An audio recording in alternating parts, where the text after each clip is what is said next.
just before we get on to 2009, I just wonder, I was looking over the record books, I just wonder what your recollections are of Paul Hunter's unbelievable comeback in '04. Do you think 7-2 down against you in the tournament that you'd made your own, do you think that's just about the best anyone's ever played against you in a massive final? Yeah, probably, yeah. I mean, I played well to go 7-2 up, got a little bit defensive, and that was the turning point really, because then he just got on a roll, sense, you know, got momentum, and I kind of never really got into the game really, you know. So they beat me 10-9, yeah. They played great, yeah, great stuff. And I guess, was that match specifically one of the reasons why you went on to have so much respect for how he conducted himself around the table? Yeah, no, listen, Paul was a great player, you know, great for the game, you know, played the game in a fantastic way. Yeah, no, he was brilliant, you know, especially like here, you know, like the big tournament, big stage. He really relished it and enjoyed it, and, you know, made it his own tournament really for that period of time, you know. Right, let's get on to 2009. How many days before it began did you pick up the new cue, and why did you end up in a situation where you had to get a new cue so close to the Masters beginning? Yeah, I think my first match was on the Sunday, and I think I smashed my cue on maybe the Thursday night or the Friday. So I had one day to play with it, maybe 2 days. Yeah, I smashed my cue up, that's why. Deliberately or accidentally? Deliberately, yeah. Yeah, I was angry, frustrated, regretted it afterwards, but it felt quite nice doing it. It's quite cathartic in a way. Was that the first time you'd done that with a cue? Threw a few balls at walls, smashed. It's the first time I smashed my own cue. Yeah, I've never really smashed any other cues, I don't think. Yeah, that's the first time, I think. So, how many practice hours? Second time I smashed my cue. Okay. When was the first? You got a. That was the first. Okay, that was the first. Yeah. Second time was a few years later. So, how many practice hours had you had with the new cue before you played Joe in the first round, Joe Perry? Maybe 6, 7, maximum, no more. Impossible to have played any more than that. So what was your mindset when you went into the match against Joe? I had 10 cues, so I chose the best one out of the 10. And if I'm cueing all right and feeling all right, I just have a belief that, you know, I can win, you know. So I wasn't overly concerned, you know what I mean? I just knew that wasn't the right cue for me going forward, but it was good enough for that tournament, you know. I just wanted to be able to play and feel comfortable out there, so that cue allowed me to do that, but I knew it wasn't a keeper. So more on my mind was, okay, I'm going to get through this tournament, but can you please replace me with a cue that's got my dimensions and something that I like the look of, you know. So in a funny kind of way, did the fact that first round match against Joe go to a decider, did that help a little bit? Because when you then went into the quarter-final against Ali, which was a rematch of your world final from the previous May, you'd had a little bit more table time than if you'd rolled through Joe 6-1 or 6-2. Do you know what? I can't even remember that it was 6-5. Yeah, it was a decider. I'm taking your word for it. So I suppose more frames is good, you know, but no, I don't think it matters really. I'd rather win 6-1, 6-0, get it over and done a little bit easy, you know.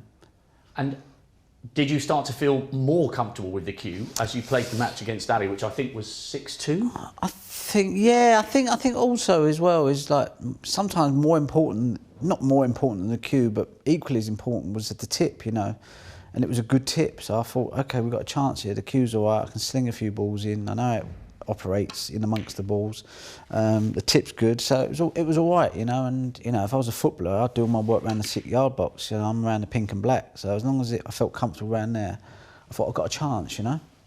And having beaten Stephen Maguire so comprehensively in the semis, were you still kind of concerned about the cue, or were you just fully focused on what turned out to be a fantastic final against Selby? I can't even. I actually thought I played different players in that tournament with that cue. Now I thought I played Neil Robertson. Obviously didn't. No, when I got to the final, I thought, you know what, I'm playing all right. You know, I must be. I made the final. I was just happy to be in the final, and you know, just yeah, no, you know, as long as the cue sounded okay and was doing certain things, I thought, you know, it's all right, you know. So yeah, I felt comfortable enough with the cue to believe that I had a chance. You displayed great mental strength, well, as you've done on so many different occasions, but that week specifically in that final, because you had the early lead against Mark, and then I think he was 7-5 up. Were you conscious at that time of the fact that, you know, 11 months previously, he turned around a healthy lead that you had in the Welsh Open final and beaten you in a decider? Was that a factor or not at all? Now listen, we've had some tough battles, you know, and certain players can make life difficult, you know, and yeah, he was kind of new to the scene a little bit. I think that was like some of his first tournament victories. So in most people's eyes, it was like, oh, you know, it was a shock result. But now it's not a shock result because he's obviously gone on and done some really good things in the game. So, you know, no one's would be surprised if Mark Selby won from 9-6 down now. But at the time, they might have been. So it's not such, you know, it's not really a bad result when you look at it now, you know, it can happen, you know. He's that type of player. So, but no, it wasn't in my mind. You just want to win. You just want to play well at the right times, you know. And I think the year that we're talking about, I won it. I found some form right towards the end. So a lot of it is just timing, you know. Sometimes it's a bit lucky. Like I always say, the snooker gods always do what, you know, always give you a chance sometimes. Sometimes they don't. Sometimes you're, like I was 9-6 up and I run dry and he found some good form at the right time. So, you know, you just have to, that's the way the game is, you know.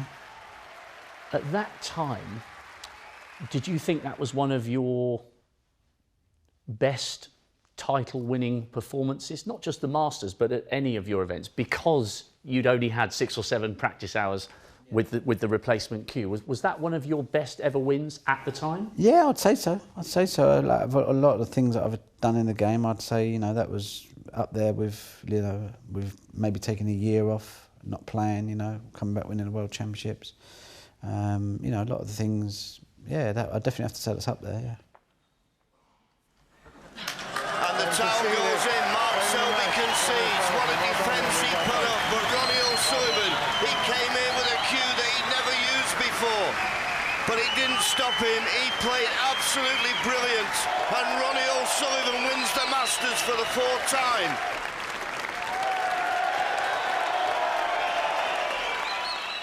Even now, after nearly 3 decades of winning, well, yeah, three decades of winning majors at the back end of '93, is it in the top 5 even now?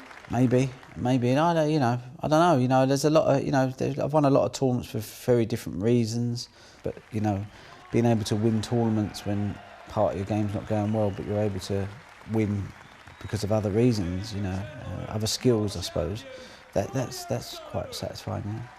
And can you remember what you did that evening as a result of, you know, having had a great week with the new cue and picking up your 4th Masters title as it was at the time? Can you remember?